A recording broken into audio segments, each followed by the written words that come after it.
আমাদের ভাইয়েরা তো আপনাদেরকে দাওয়াত দিয়ে আনে, আপনারা আইসা প্রথম চান্সে আপনারা হতবাক হয়ে যান। এটা কেমন রে ভাই, কোন ধরনের ইসলামের জলসা হইতে আছে? ইমাম সাহেবের ডাইনে নারী, বামে পুরুষ, ইমাম সাহেবের লম্বা জুব্বা নাই, দাড়ি লম্বা নাই, এটা আবার কোন ইসলাম? প্রথম চান্সে ঢুকেই এই খটকা শুরু হয়ে যায় আপনাদের, ফার্স্ট চান্সে এই খটকাটা। তো আসলে আমি ইচ্ছা করলে, আমি এই মেয়েদেরকে, বোনদেরকে ইচ্ছা করলে আমি বলতে পারতাম যে আপনারা ভিতরে থাকেন। ইচ্ছা করলে আমরা এখানে কালো একটা পর্দা লাগাইতে পারতাম না? তা আমি কিছুক্ষণ পরে পরে বলতাম, পর্দার আড়ালের মা ও বোনেরা আপনারা কি আছেন? আচ্ছা, শুনতে পাচ্ছেন? এটা ইসলাম না। এগুলি যারা করেছেন তারা আড়ালে যে কি করছেন এটা আমি বলতে চাই না। আজকের এই অনুষ্ঠানে আমি আছি, আমার পরিবার আছে, সবাই আছি আমরা। ইসলাম খুব প্র্যাকটিক্যাল জীবন ব্যবস্থা। এখানে তাফসির নিয়ে কথা আসছে। আমাদের ইমামুজ্জামান আমাদেরকে বলতেন তাফসির পড়বা না।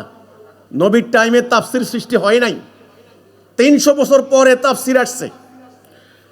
তাফসির করে করে করছে কি দেখেন। আরে ভাই, কোরআন নাজিল কেন হইল? আগের কিতাবগুলির মধ্যে তারা ইচ্ছা মতে যোগ বিয়োগ করে তার পবিত্রতা নষ্ট করেছে। এই জন্যই তো শেষ সংস্করণ হিসেবে আল্লাহ কোরআন নাজিল করেছেন। এটার নাম দিয়েছেন তিনি আহসানুত তাফসির, সুন্দর ব্যাখ্যা।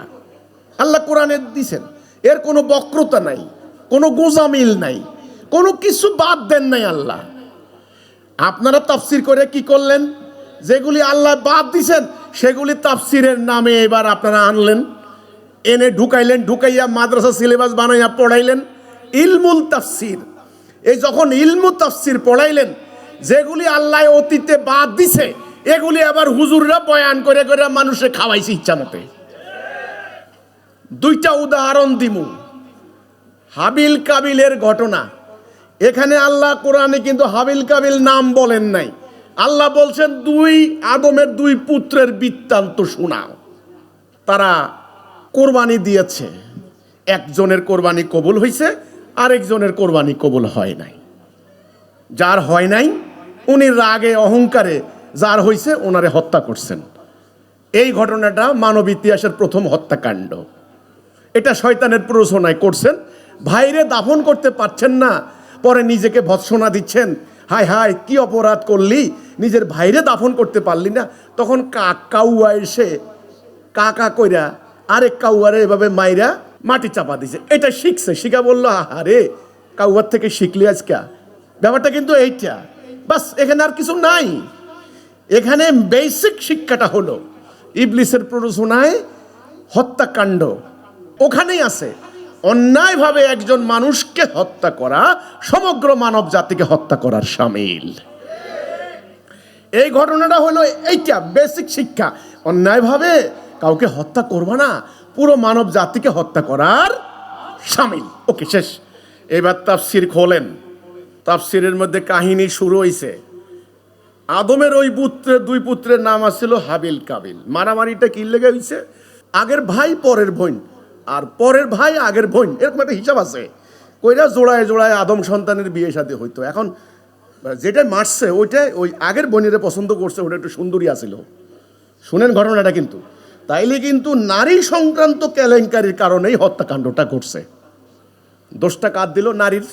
এই নারী হইল সমস্ত ফিতনার মূল। কিন্তু আল্লাহ কোরআনে কিন্তু এগুলা বলে নাই যে বোন আর বোনের বিয়ে করতে চাইছে, হে পছন্দ করছে, আর যার বউ পছন্দ করছে হে সহ্য করতে না পাইরা ওরে মাইরা ফেলাইছে। ঘটনা কিন্তু এটা না, আল্লাহর কোরআনের কথা না, এটা তাফসির। তাফসির কোথা থেকে আনছে?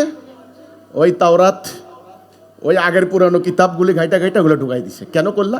দুই নাম্বার ঘটনা, ইসমাইল আলাইহিস সালামের ঘটনা।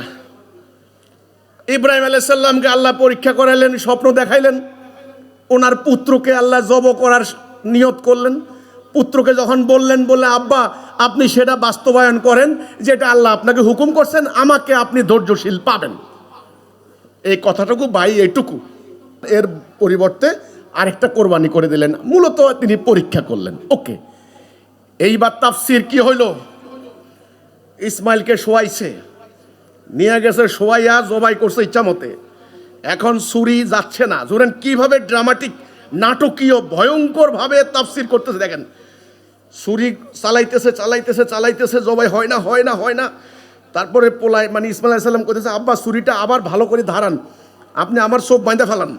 এই যে কাহিনীগুলা ভয়ঙ্কর ভাবে তুলে ধরলো, এগুলোকে আছে কোরআনে? কোথা থেকে আনলা? তাফসীর। কোথা থেকে আনলা? তাফসীর। এই যে তাফসীর করলা, আমরা 15-20 পৃষ্ঠা পর্যন্ত তাফসীর করতে করতে করতে করতে শেষে বলে কি, আল্লাহু আলেম, আল্লাহ ভালো জানে। কেন এগুলি করলা? এগুলো করাতে কি হয়েছে জানেন? বাড়াবাড়ি হয়েছে। কি হয়েছে? বাড়াবাড়ি, জটিল, দুর্বুদ্ধ হয়ে গেছে। জাতি এই তাফসীর নিয়ে, ইলমে তাফসীর কেন্দ্র করে টুকরা টুকরা হয়ে গেছে। অথচ আল্লাহ বলছেন ঐক্যবদ্ধ হয়ে আল্লাহর রজ্জু ধারণ করো। এটা বাদ। ঐক্য তাদের কাছে গুরুত্ব না, তাদের কাছে বড় গুরুত্ব হচ্ছে তাফসীরের ইলম হাসিল করা। ভাই বলতে গেলে বহু কথা, বহু কথা। কোরআনের সহজ সরল সিম্পল শিক্ষাকে এইভাবে বাড়াবাড়ি করে জটিল দুর্বুদ্ধ করেছে। এই কারণে আজকে উম্মাকে সিরাতুল মুস্তাকিমে ঐক্যবদ্ধ করা কঠিন হয়ে গেছে।